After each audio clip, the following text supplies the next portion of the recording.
Olá, está no ar o Dia de Campo na TV. No programa de hoje você vai conhecer a rede de pesquisa dos polinizadores do algodoeiro, POAL, e saber como a preservação das abelhas alia biodiversidade e produtividade. No quadro Minuto do Livro, vamos trazer as novidades editoriais da Embrapa e ensinar uma receita simples de traíra na pressão no quadro Na Mesa. E sabe aquele mosquitinho diferente que nos incomoda quando estamos no meio rural ou em lugares com água? É o conhecido borrachudo. E por estar causando grande incômodo para as pessoas e para a produção animal, ações de controle estão sendo realizadas na região sul.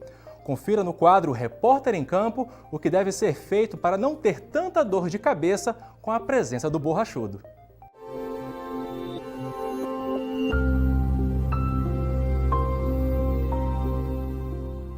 É muito comum no campo ou próximo de correntes de água sentir um incômodo com a picada de algum inseto. Mas um em especial tem dado trabalho ultimamente. É o borrachudo. As reclamações são muitas. Alergias, queda do interesse de turistas em rotas rurais, entre tantas outras. Tudo isso tem causado preocupação principalmente para os produtores.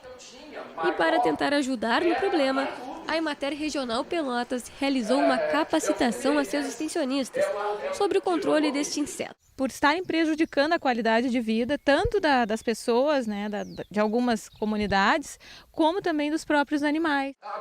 Durante a capacitação, foi apresentado o inseticida biológico, conhecido como BTI. Ele deve ser aplicado nos córregos dos rios, que é onde as larvas se desenvolvem. O veterinário Ricardo Matias explicou como deve ser realizada a aplicação segundo as normas do Programa Estadual de Controle ao Borrachudo, adaptada, é claro, dentro da realidade de cada região. Então você tem que encontrar nesse corpo d'água um trecho de 10 metros, onde você vai fazer as medidas, ter o mais perto da foz possível e não perto da nascente, de largura média, profundidade média e o tempo médio que um flutuador leva para percorrer esses 10 metros, usando como flutuador padrão uma bolinha de ping-pong. E coloca ali dentro 25 ml de água. Ela fica mais ou menos no meio do corpo d'água. E ela está fazendo o quê? Ela está imitando o que o BTI vai fazer. Quando você calcula a vazão nesse trecho, você vai para uma tabela. Ela vai me dizer quantos ml de BTI eu vou usar e de quantos em quantos metros eu vou aplicar. Aí eu pego a dose calculada, coloco dentro de um regador com água e vou aplicar de margem a margem durante 1 minuto. Dos municípios da região, São Lourenço do Sul é o que já está avançado com um processo de conscientização sobre a causa. Lá foi criado um programa municipal, onde estão envolvidos Emater, Prefeitura, Vigilância Sanitária e associações. E se chegou a um programa municipal para tentar abranger algumas atividades que conseguissem diminuir esse desconforto, que é essa ação imediata do bichinho lá nas famílias, e para posteriormente se desencadear algumas ações preventivas para tentar voltar um equilíbrio mais ambiental, um maior equilíbrio ambiental, para se conseguir, pelo menos, conseguir conviver com esse bichinho que é o borrachudo. Todos os agentes de saúde estão já capacitados, foi feito um curso para eles. Nós, como extensionistas da Emater, levar para o agricultor uma boa informação e o agente de saúde também que vai e visita esse agricultor e nós temos uma mesma linguagem. Mesmo aplicando o BTI em sua propriedade, é importante lembrar que o problema não é individual, e sim coletivo. O aumento dos ataques do borrachudo tem relação ao desequilíbrio ambiental. Preservar e cuidar dos bens naturais é um dever de todos. Mas ele tem sido e está se mostrando ser um problema de saúde pública. Então, quanto antes a gente começar a encarar esse problema e saber como lidar com ele, mais chances a gente tem de conseguir uma qualidade de vida melhor e cada vez mais evitar que ele venha para a cidade. E agora no quadro Minuto do Livro, conheça mais uma publicação especial com a marca Embrapa que separamos para você.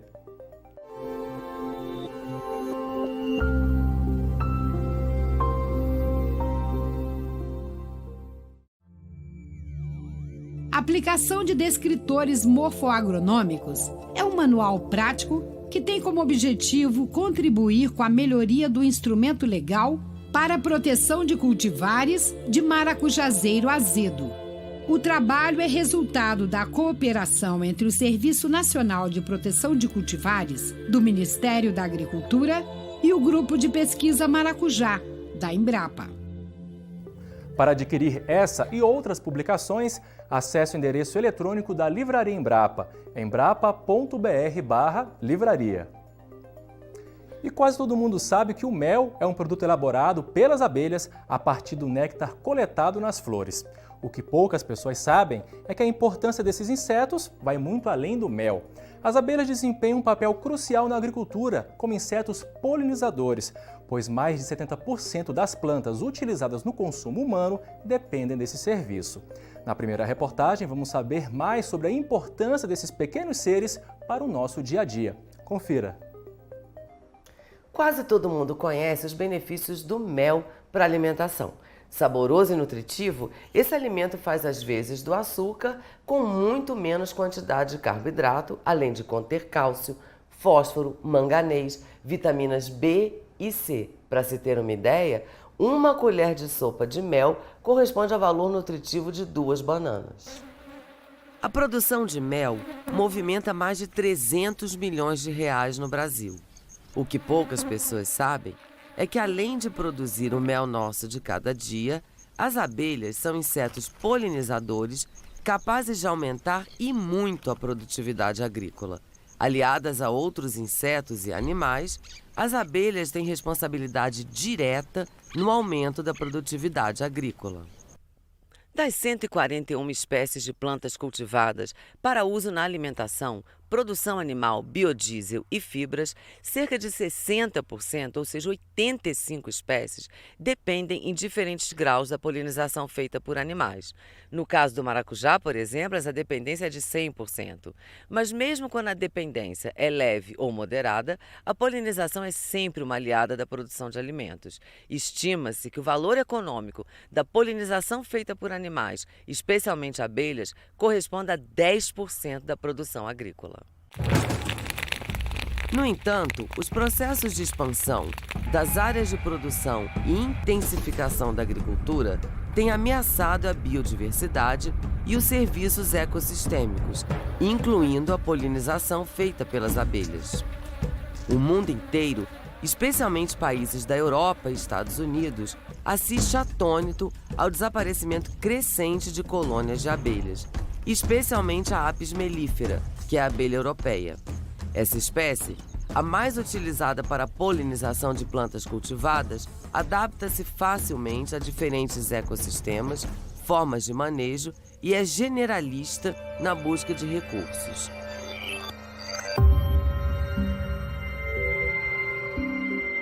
A dizimação em massa de populações de abelhas no mundo tem preocupado agricultores, apicultores e a população em geral. Por ser um fenômeno associado a várias causas, os cientistas têm tratado o problema como uma síndrome, denominada de distúrbio do colapso das colônias, CCD, sigla em inglês. A CCD ainda não acontece no Brasil, mas já há casos de enfraquecimento, declínio e colapso de colônias de Apis mellifera, especialmente nos estados de São Paulo e Santa Catarina, que totalizam grandes perdas. O desaparecimento de abelhas no Brasil e no mundo é um somatório de diversos problemas, entre os quais se destacam o uso de agrotóxicos, a perda dos habitats naturais, os ataques de predadores, as doenças causadas por pragas e as mudanças climáticas. O colapso, o agricultor, as abelhas estão bem, estão fortes, e de repente ele chega na colmeia e observa larvas, a fase jovem na colônia, a rainha está na colônia, não observa nenhum indivíduo morto no entorno da colônia, mas ocorre uma debandagem grande de operárias. Então o ninho fica fraco. Isso é características da CCD.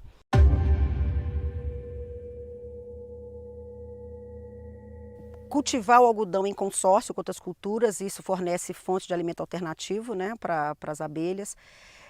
cultivar esse algodão próximo de áreas de vegetação natural, que você está garantindo locais para elas construírem seus ninhos. O fato de você não usar o inseticida, né, usar outras práticas para controle de insetos praga. Por exemplo, é interessante você também enriquecer a área, né, com ninhos para as abelhas que são solitárias. Você pode fornecer locais de nidificação para essas abelhas nas áreas. Por exemplo, pedacinhos de tubos de bambu, por exemplo, onde essas abelhas fazem seus ninhos. Isso são todas práticas que podem ajudar a incrementar essa diversidade de abelhas nas áreas. Ao mesmo tempo que contribuem de forma definitiva para o aumento da produção agrícola, as abelhas estão entre as maiores vítimas desse processo. Na segunda reportagem, vamos saber que medidas os pesquisadores da Embrapa e de outras instituições de pesquisa e ensino brasileiras estão tomando para frear o desaparecimento desses insetos no país. Acompanhe.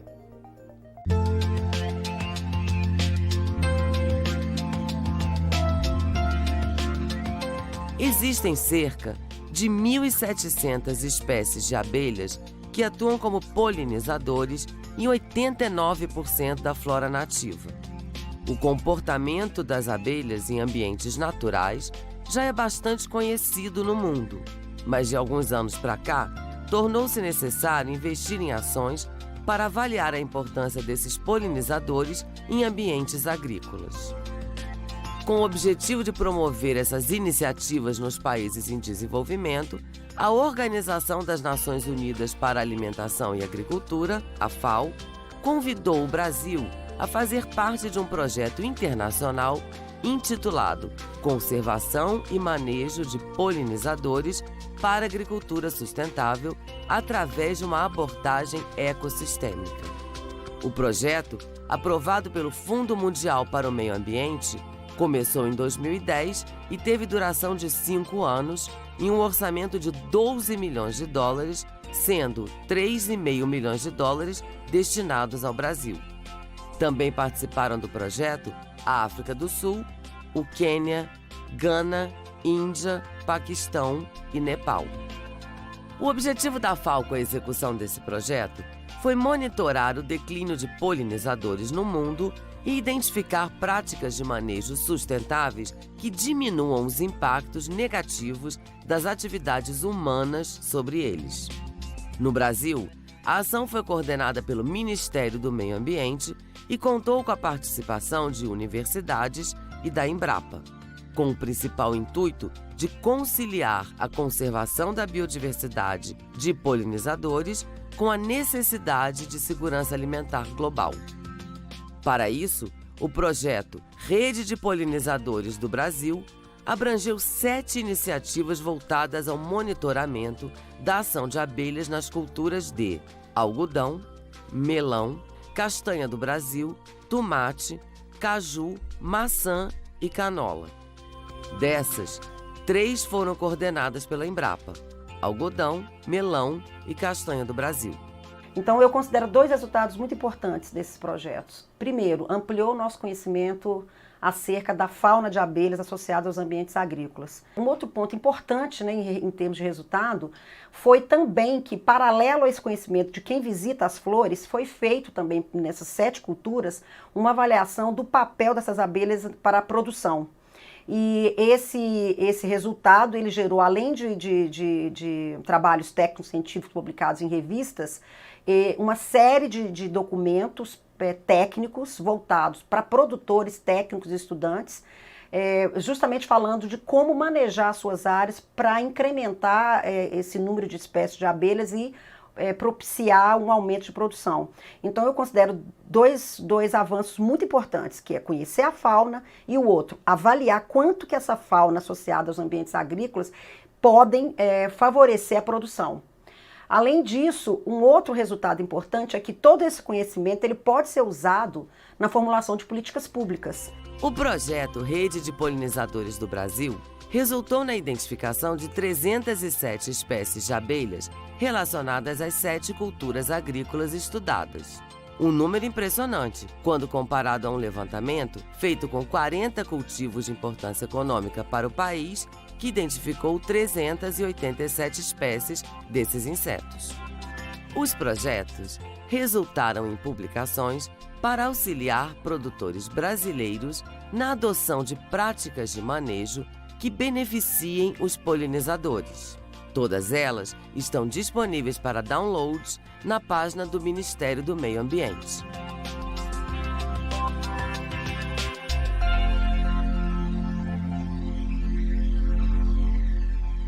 O algodoeiro tem a sua produtividade fortemente relacionada à polinização por abelhas. A Embrapa e instituições parceiras formaram uma rede para avaliar o impacto desses polinizadores nas lavouras de algodão, em grandes e pequenas propriedades de diferentes biomas brasileiros. Na terceira reportagem, conheça os resultados da rede de pesquisa dos polinizadores do algodoeiro, a POAL.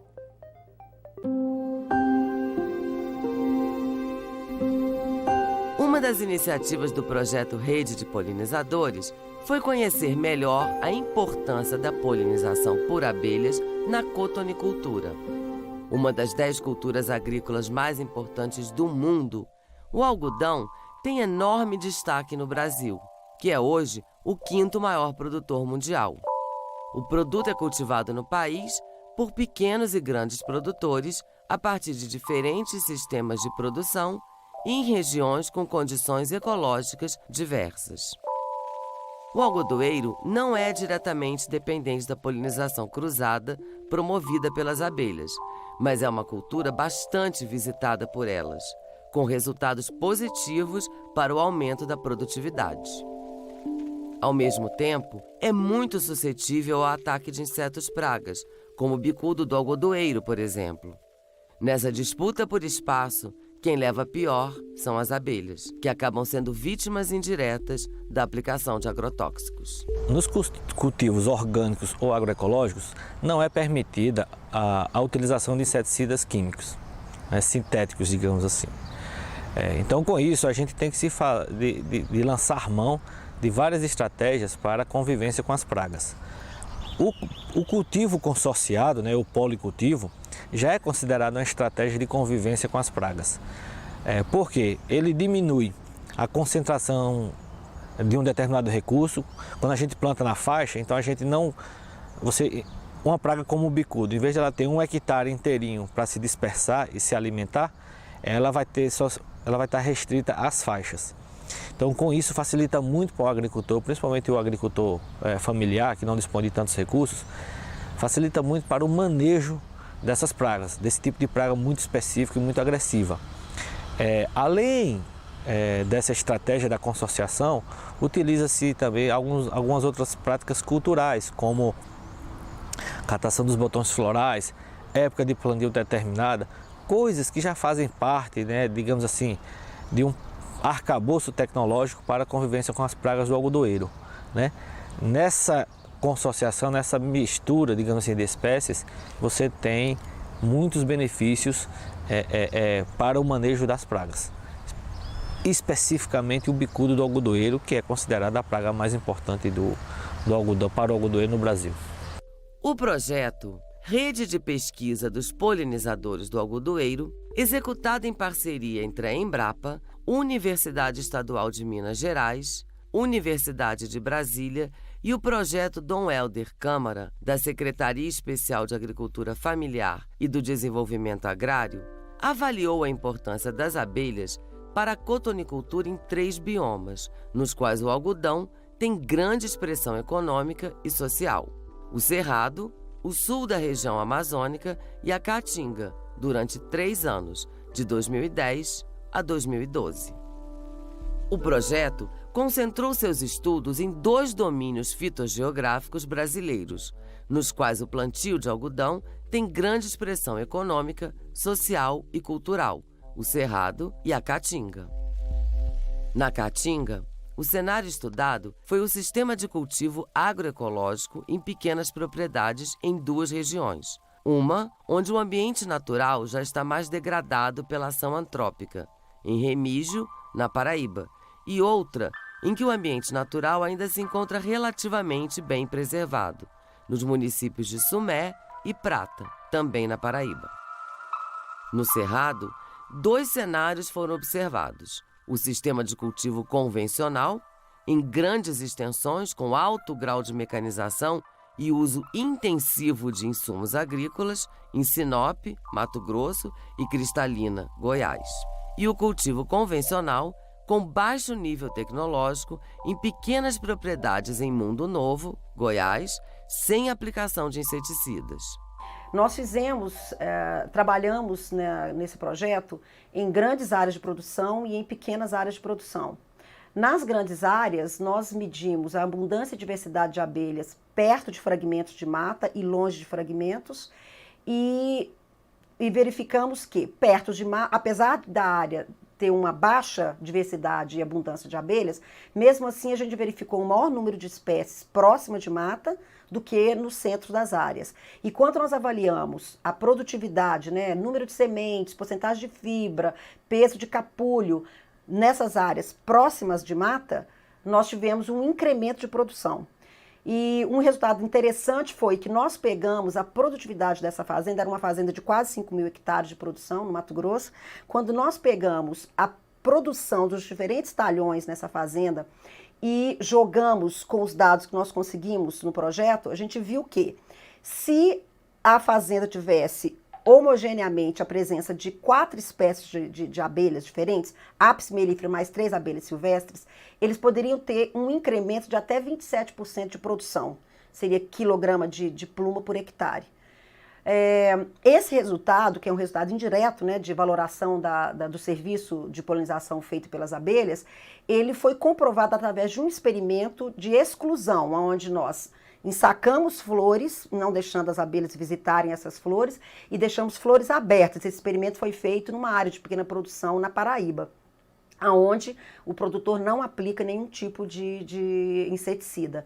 E nesse experimento nós realmente comprovamos que foi a visita das abelhas que incrementou a produção. Nós encontramos em torno de 17% a mais de fibra, em torno de 18% também a mais de sementes e peso também de capulho. Isso mostrou para a gente que, manejando as áreas, para propiciar um aumento de espécies, de diversidade de espécies, o produtor pode ter ganhos na produção do algodão. O projeto mostrou também que em propriedades nas quais é praticada a agricultura orgânica, sem a utilização de agrotóxicos, os pesquisadores chegaram a encontrar mais de 30 abelhas da espécie Apis mellifera por hora, enquanto nas fazendas convencionais, essa quantidade foi de apenas 3 insetos. Além da abundância, a diversidade de espécies também é um fator fundamental. Por isso, a importância de se preservar as matas e espécies nativas. Enquanto nas fazendas convencionais foram identificadas em média 5 espécies, nas orgânicas esse número chegou a 18. Com os resultados do nosso projeto, observamos que a presença de abelhas, principalmente as abelhas nativas no ambiente, nesses sistemas consorciados, incrementaram a qualidade da fibra e a produção de sementes por capulho, dando um ganho extra aí ao produtor. Um dos resultados desse projeto é um inventário das espécies de abelhas que visitam os algodoeiros e estão presentes na vegetação natural que fica próxima aos plantios. Além de inventariar as espécies de abelhas, a rede levou à identificação de aproximadamente 100 espécies ainda não conhecidas no estado da Paraíba. Dessas, 10 podem ser novas. O conhecimento facilita a conservação.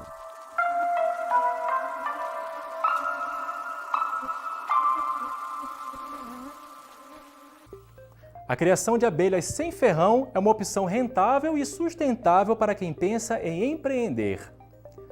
É um mercado com grande potencial de crescimento no Brasil, especialmente para o nicho de produtos naturais, que mostra crescimento acentuado nas últimas décadas. Por isso, a Embrapa e instituições parceiras estão investindo em cursos para capacitar produtores, meliponicultores, apicultores e estudantes em técnicas de manejo de abelhas sem ferrão. Confira na 4ª reportagem os benefícios desse mercado em expansão no Brasil.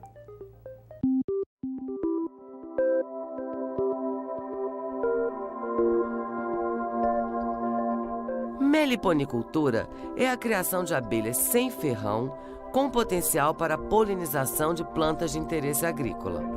A meliponicultura ainda é um mercado novo no Brasil, mas com ampla capacidade de crescimento, já que o mel, oriundo de espécies de abelhas silvestres, atinge alto valor agregado e chega a custar mais que o dobro do mel tradicional produzido por abelhas com ferrão.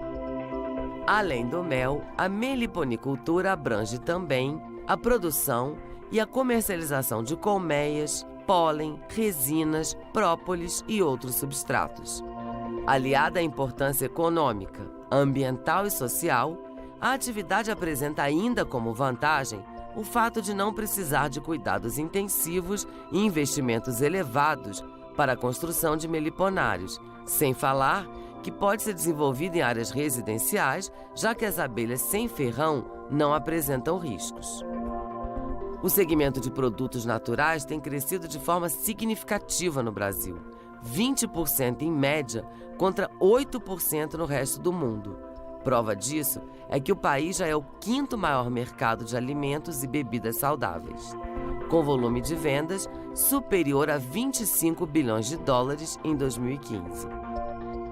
A meliponicultura se encaixa perfeitamente nesse nicho atual, já que é um sistema de produção que valoriza os ecossistemas nativos.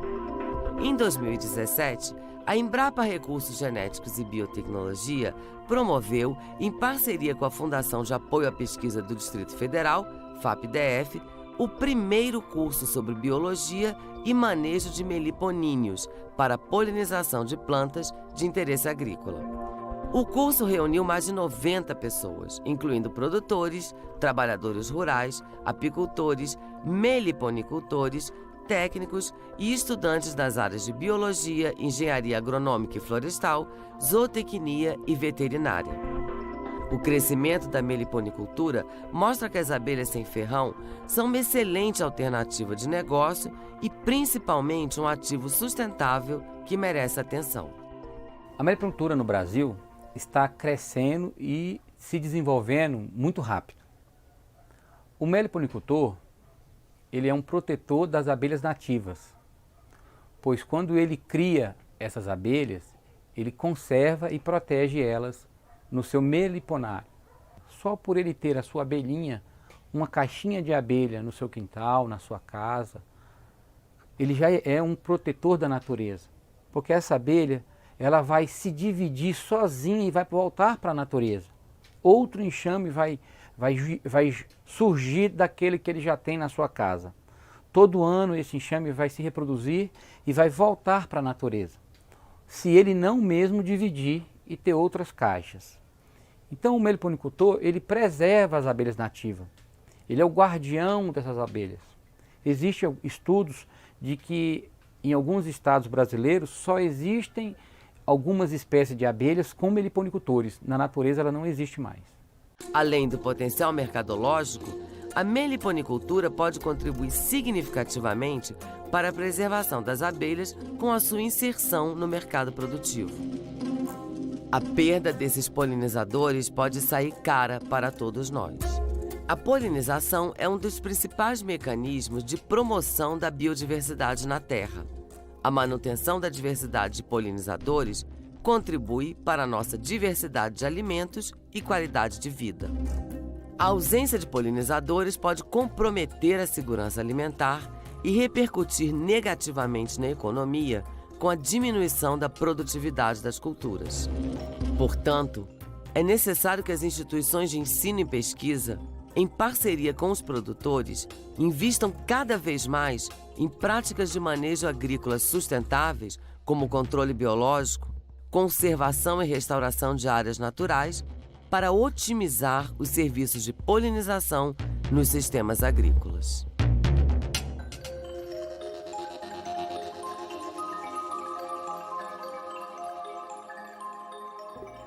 Gostou do assunto de hoje e quer saber mais? Então entre em contato com a Embrapa Recursos Genéticos e Biotecnologia em Brasília, Distrito Federal. O telefone é código de área 61 3448 4700 e pela internet no embrapa.br/recursos genéticos e biotecnologia. E agora na Agência Embrapa de Notícias, fique por dentro das últimas novidades da pesquisa agropecuária.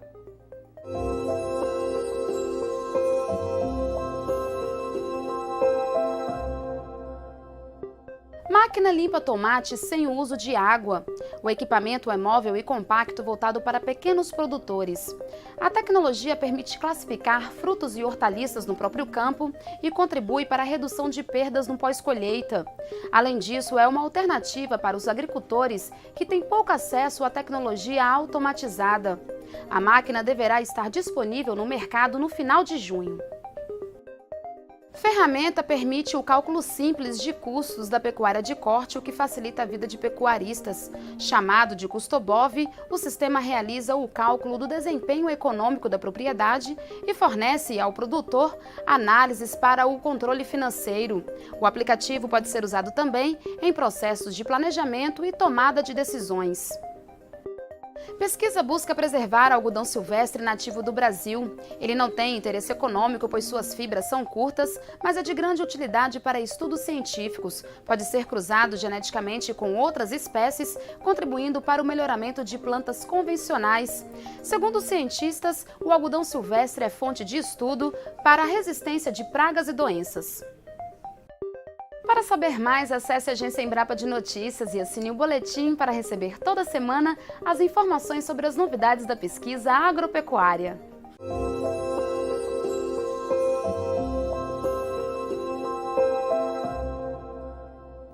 E agora lápis e papel na mão, porque chegou a hora da nossa receita. É a traíra na panela de pressão, um prato fácil e que pode ser saboreado por toda a família. É agora no quadro Na Mesa.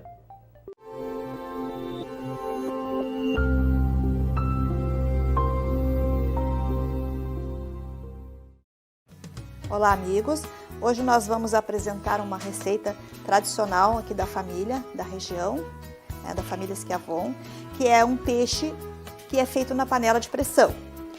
Bom, os ingredientes são uma traíra de mais ou menos meio quilo, 4 tomates grandes, 6 cebolas médias, um pimentão vermelho, sal a gosto, sal temperado a gosto, uma xícara de vinagre e uma xícara de óleo de cozinha. Bom, modo de fazer, a dona Nelda que vai preparar a nossa receita. Em primeiro lugar, o óleo, uma xícara de óleo bem quente na panela de pressão, tá? Depois, as cebolas em rodela.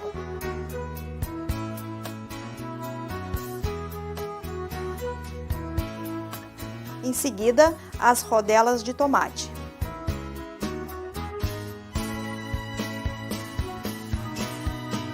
Em seguida, o sal temperado. O pimentão. Em seguida, o peixe cortado em pedaços. Depois do peixe, a gente vai colocar mais uma camada de tomate em rodelas. Depois do tomate, mais os pedaços de pimentão picado. Mais um pouquinho de sal, para salgar o tomate e o pimentão. A panela agora vai em cima do fogo, bem quente, vai estar bem fervendo, aí vai o vinagre. Agora eu vou botar o vinagre.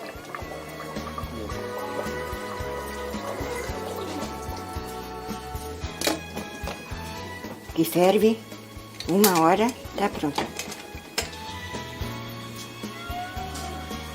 Tem que ferver 1 hora, depois a gente abre para ver se tá pronto.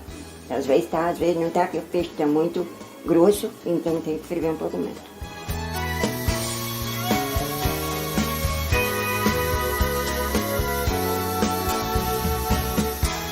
Depois de 1 hora de cozimento, tá pronto o nosso peixe, a nossa receita de família, que é o peixe na panela de pressão.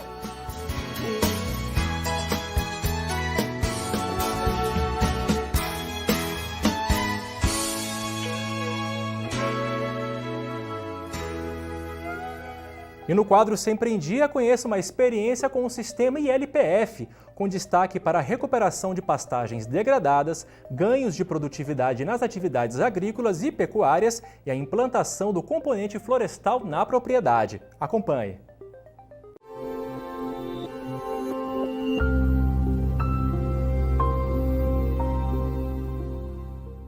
Quando nós assumimos a gestão da Fazenda Santa Brígida em 2006, nós nos deparamos com pastos totalmente degradados, infestados de cupim e que não davam suporte para os animais que estavam aqui. Quando nós fizemos o levantamento para ver quanto ficaria para recuperar esses pastos, nós vimos que daquela forma, da forma convencional, era impossível fazer isso aí. Era uma coisa cara e com retorno de longo prazo.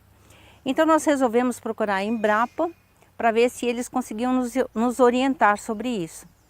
Fomos apresentados para 2 pesquisadores, o Homero Aidar e o João K., e eles já tinham uma tecnologia pronta, nos apresentaram a tecnologia da integração lavoura-pecuária, onde, através da implantação da agricultura, eu faria a recuperação das pastagens. A agricultura pagaria as contas e o pasto sairia de graça. Acreditei nisso aí e fiz a implantação do sistema. No início, eu não tinha máquinas, não tinha equipes, não tinha conhecimento, não tinha nada. O que nós fizemos em função disso? Terceirizamos o trabalho para um dos nossos vizinhos, que veio, fez o plantio, fez a pulverização, fez a colheita. No final das contas, colhi o grão, vendi o grão, paguei as contas e aquilo que a Embrapa me prometeu, que era o pasto, estava lá, um pasto lindo de primeiro ano, de graça, porque a agricultura pagou as contas. Desde o primeiro ano que nós fizemos soja e milho, primeiro, segundo, terceiro ano, soja, milho, milho safra, milho safrinha, milho silagem, milho grão, milho silagem. E a partir do terceiro ano nós incorporamos os eucaliptos no sistema, fechando essa tecnologia de integração lavoura, pecuária e floresta.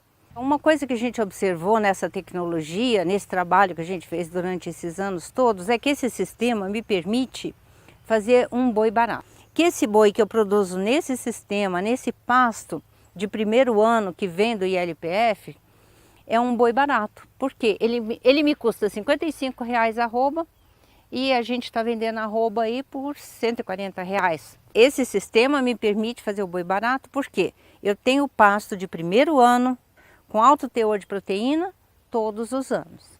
Com relação à soja, nós no começo a soja só empatou, pagou o custo e tudo mais, empatou. Hoje nós fazemos média. Nesse momento a gente está com uma média aí de quase 65 sacos por hectare. Milho, que eram 90 sacos por hectare quando a gente começou, hoje nós estamos com uma projeção para essa safra de 185 a 190 sacos por hectare. E além do milho primeira safra, temos o milho safrinha, temos hoje, esse ano também estamos trabalhando com girassol. Então está dando um leque de diversificação de produtos para trabalhar atualmente. Como o sistema é um sistema diversificado, onde nós temos 3 fazendas dentro de uma, isso permitiu que eu contratasse mais pessoas, desse mais emprego, treinasse mais pessoas para trabalhar aqui com a gente. Então isso é um ganho social muito importante no nosso ponto de vista. Depois de 10 anos, a gente fez uma estruturação básica, está tudo estruturado. Hoje eu já tenho a fazenda toda ela recuperada, toda ela rodando direitinho dentro do sistema de ILPF.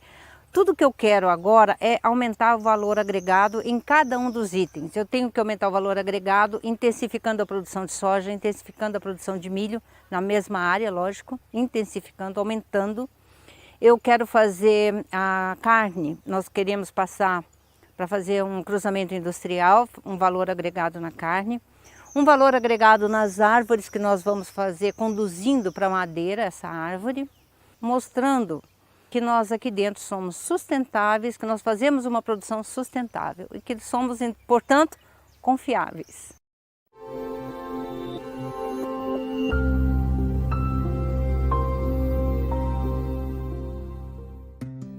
E o Dia de Campo na TV fica por aqui. Para assistir a outras reportagens, acesse embrapa.br/Dia de Campo na TV. Semana que vem temos um novo encontro. Muito obrigado pela sua companhia. Nos vemos lá. Tchau!